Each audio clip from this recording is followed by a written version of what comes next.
아멘. 예. 함께 인사 나누겠습니다. 예수님 이름으로 사랑합니다. 예수님 이름으로 축복합니다. 예수님 이름으로 사랑합니다.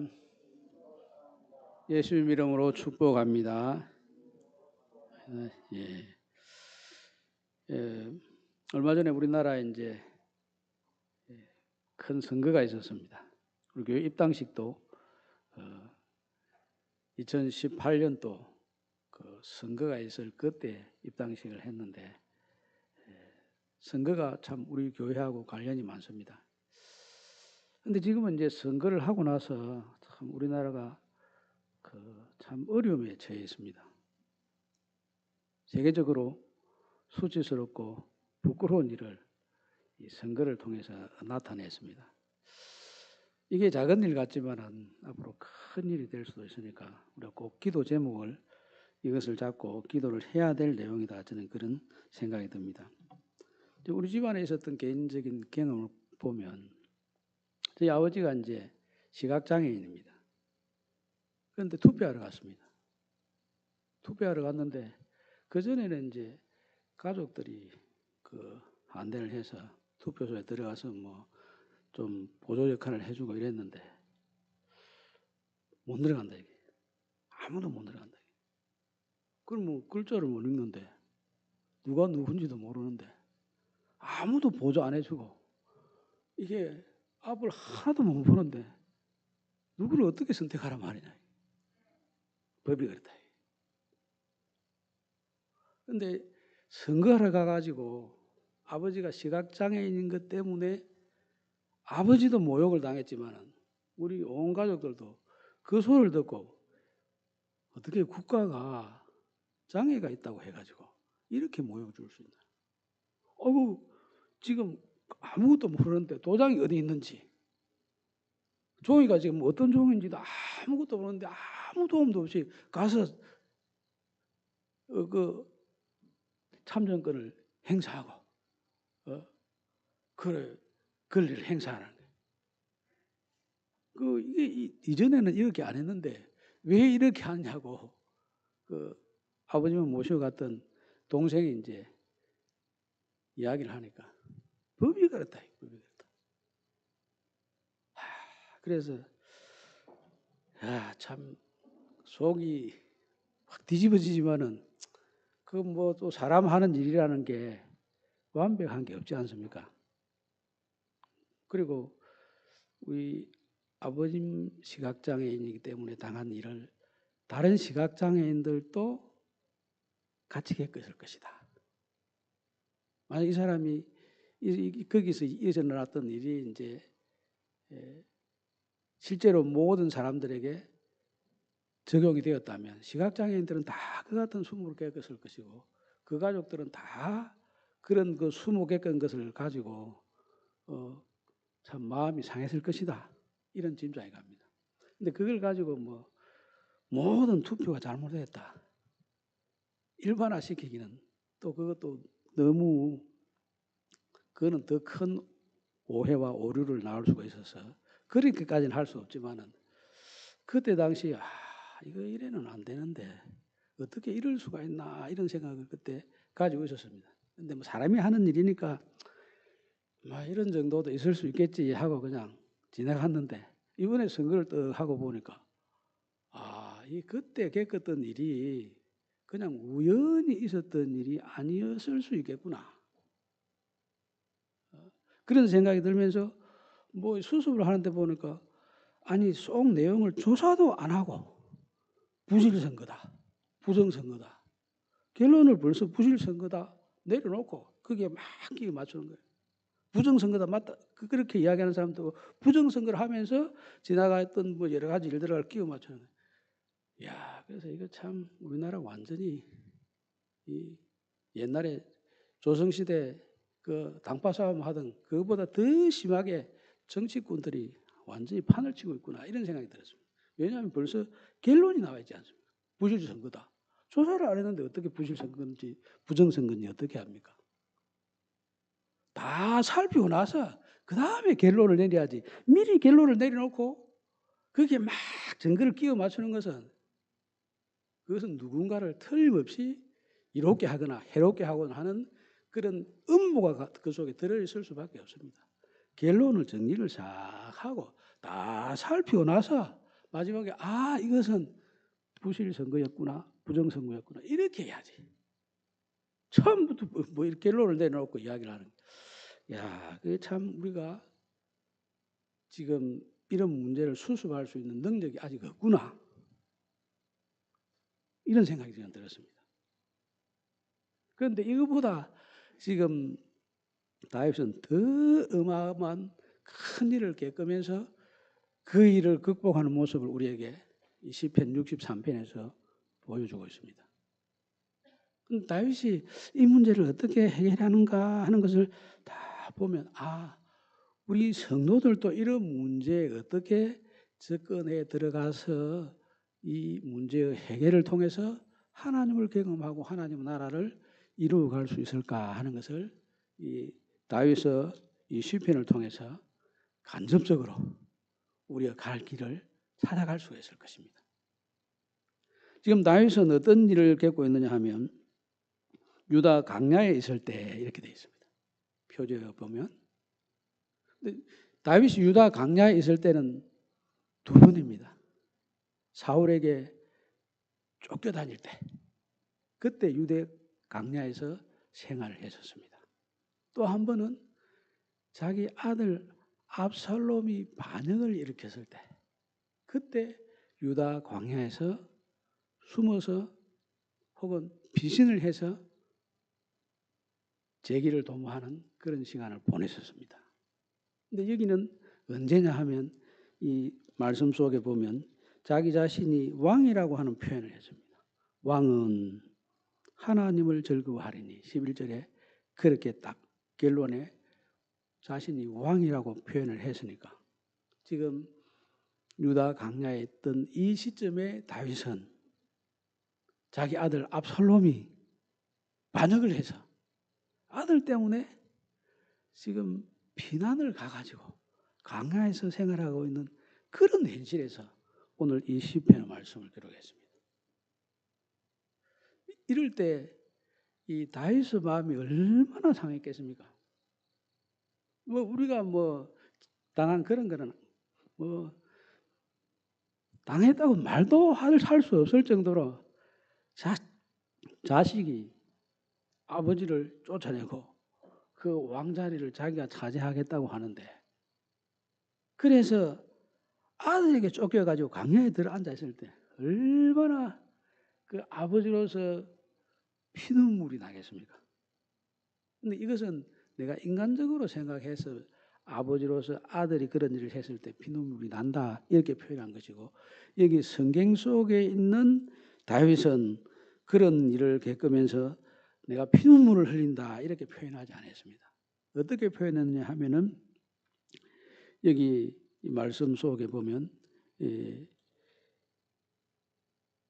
2절에 이렇게 되어 있습니다. 내가 주의 권능과 영광을 보기 위하여 이와 같이 성소에서 주를 바라보았나이다.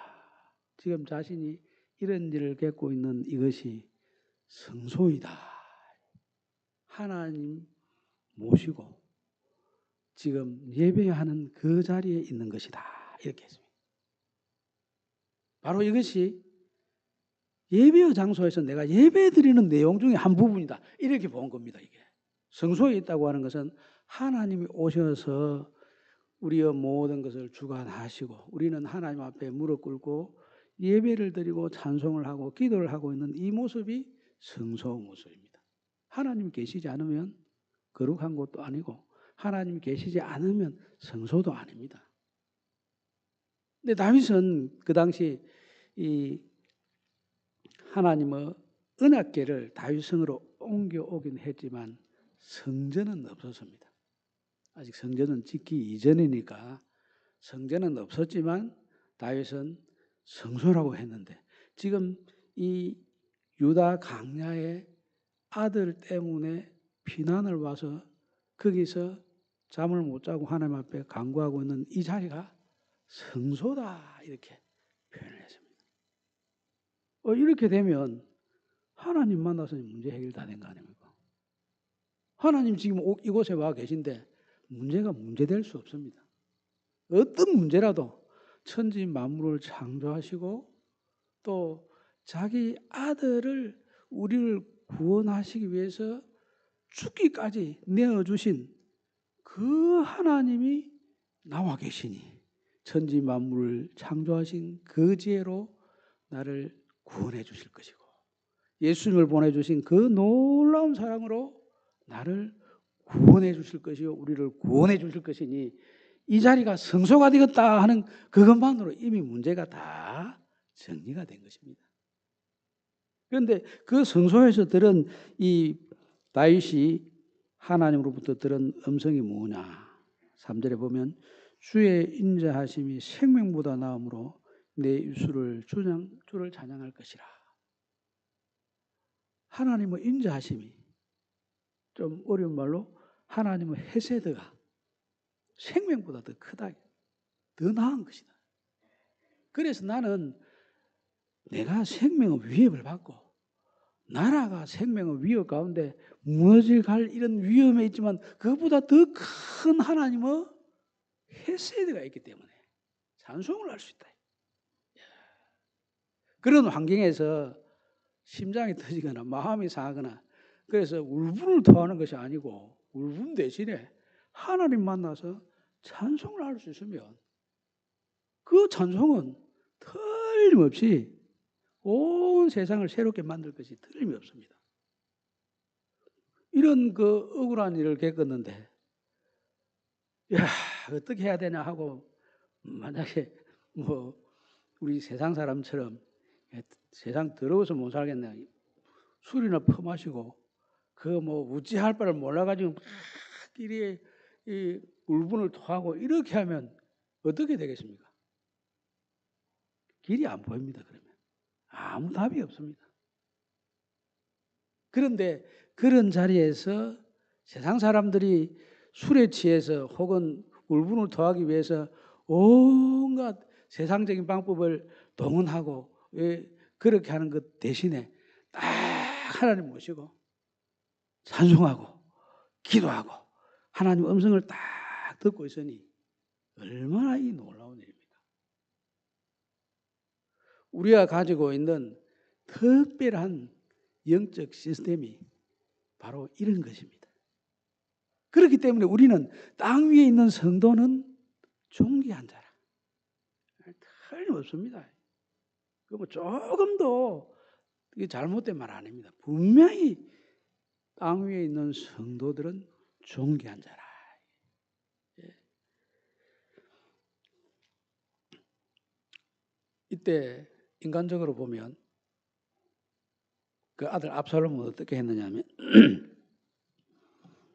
사무엘하 18장 말씀에 이렇게 되어 있습니다. 압살롬이 다윗의 부하들과 마주치니라. 압살롬이 노새를 탔는데 그 노새가 큰 상수리 나무 번성한 가지 아래로 지날 때 압살롬의 머리가 그 상수리 나무에 걸림에 이렇게 되어 있습니다. 노새를 탔다. 노새는 왕이 된 사람이 타는 겁니다. 왕이 된 사람이 나는 왕이로소이다 하는 것을 선포하는 것이 바로 노새를 타고 가는 겁니다. 노새를.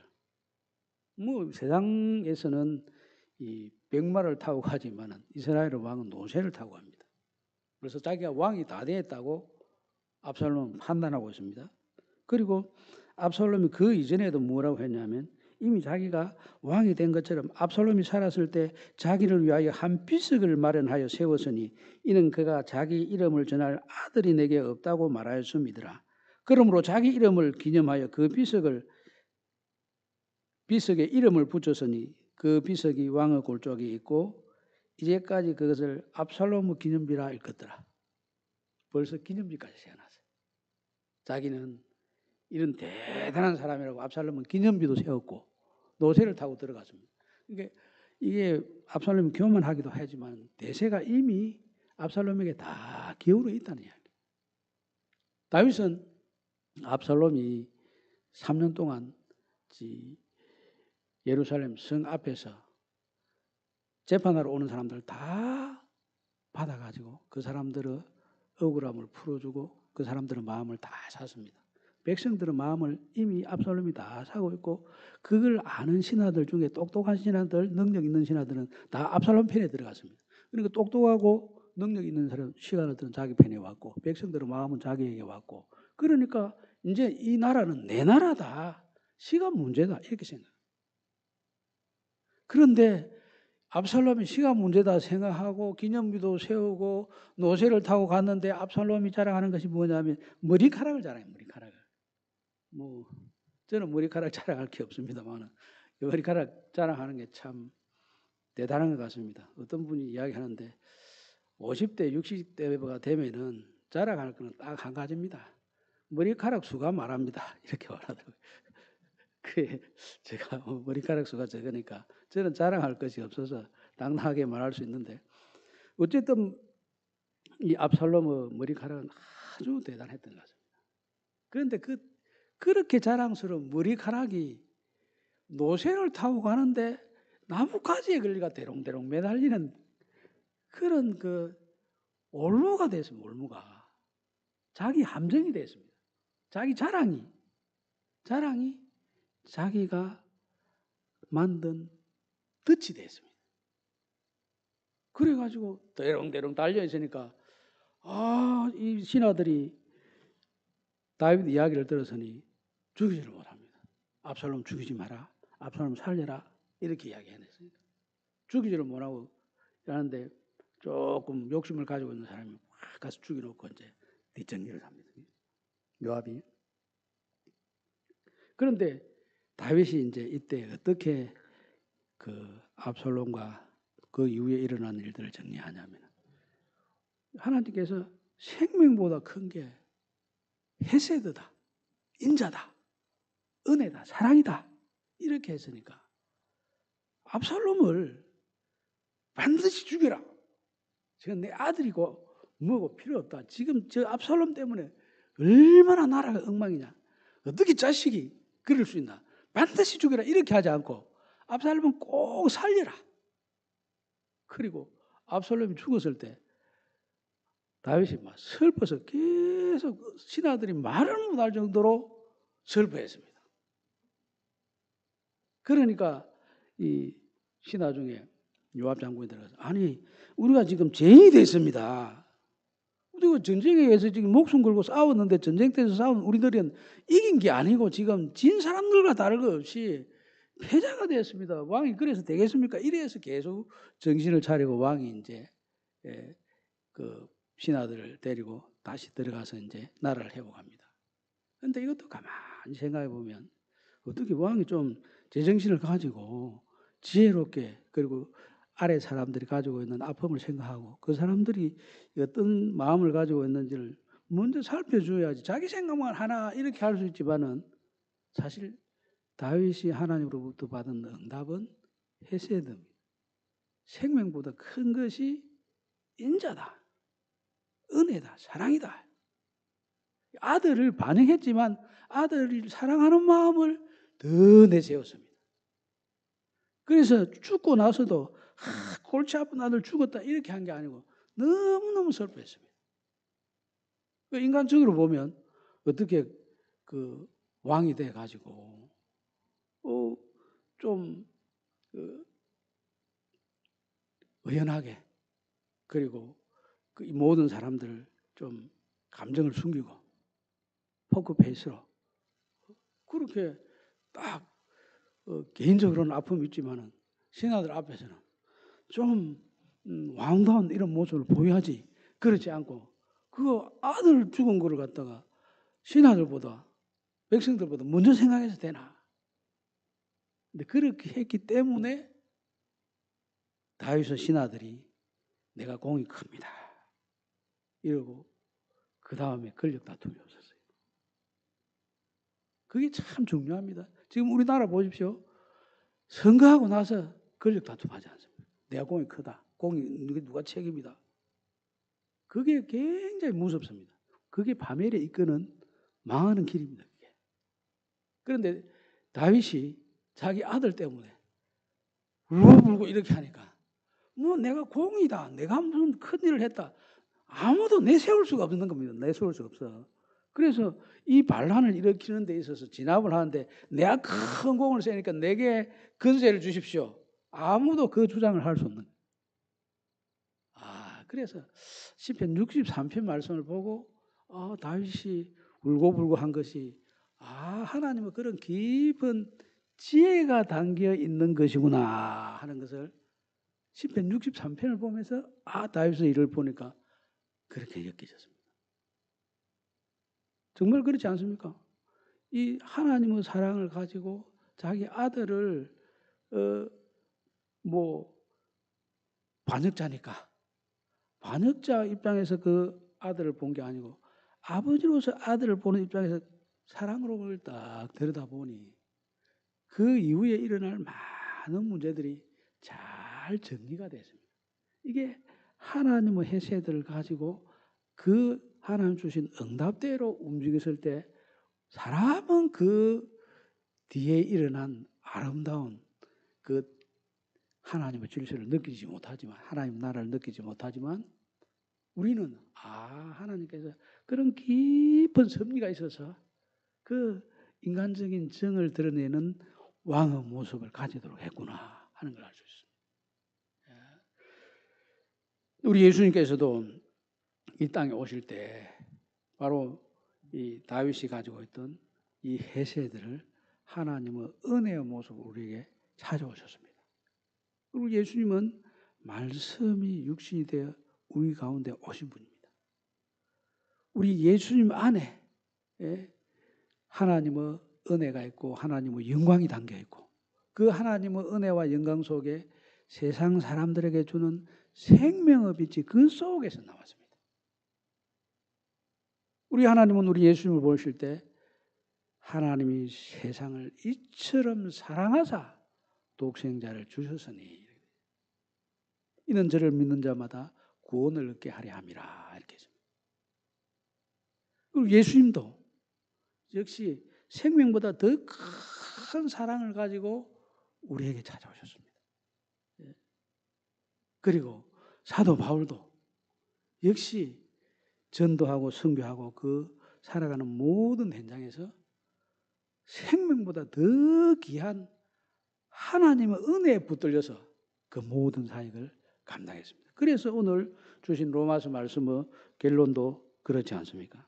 높음이나 기쁨이나 다른 어떤 피조물이라도 우리를 우리 주 예수 그리스도 안에 있는 하나님의 사랑에서 끊을 수 없으리라. 다윗이 얼마나 선교하면서 어려움을 많이 겪었습니까? 고린도 후서 11장 말씀해 보면 자신이 겪었던 어려움에 대해서 유대인들에게 40에 한 번 감한 매를 5번 맞았고 이 유대인들은 사람을 매로 다스리는 이 벌을 줄 때 39번을 해요. 39번. 40번을 안 했습니다. 왜냐하면 40번을 때리면 사람이 죽는다.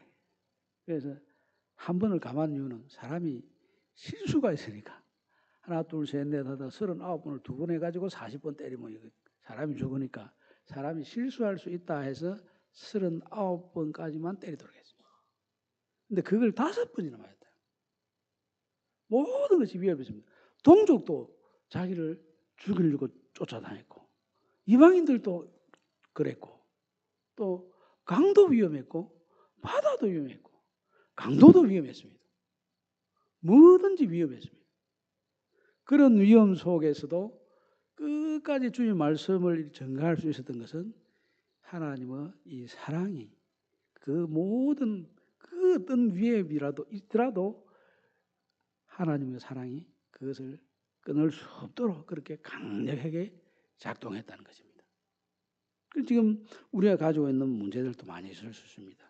자녀들의 문제도 있을 수 있고 직장의 문제가 있을 수 있고 또 자기 자신에 대한 문제가 있을 수 있고 여러 가지 문제들이 있을 수 있습니다. 그런데 이 문제들을 주신 이 현장이 하나님의 성소다. 하나님 이곳에 와서 나와 함께 계시는 성소다. 이렇게 판단하시고 그 성소의 중심이 되신 하나님께서 그분의 사랑으로 또 하나님의 그 생명보다 큰 은혜로 이 문제에 대해서 영광을 받으시도록 활동을 하실 것이다. 확신하고 우리 하나님을 믿고 그분의 뜻을 꽉 붙잡고 있으면 하나님의 뜻이 이루어지는 하나님의 나라가 우리 속에 나타나면서 그러면서 하나님의 나라가 나타난 그 영광스러움이 우리 모두를 복되게 해줄 것입니다.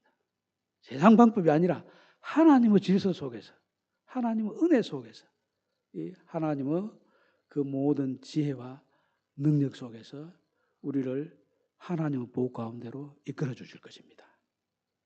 그 같은 성소 모습을 이루어 가시고 그 성소에서 이루어지는 하나님의 나라를 경험하는 우리 모든 성도들이 다 되시기를 우리 주님의 이름으로 축복합니다. 아멘. 지금은 내가 소망하는 아버지 나라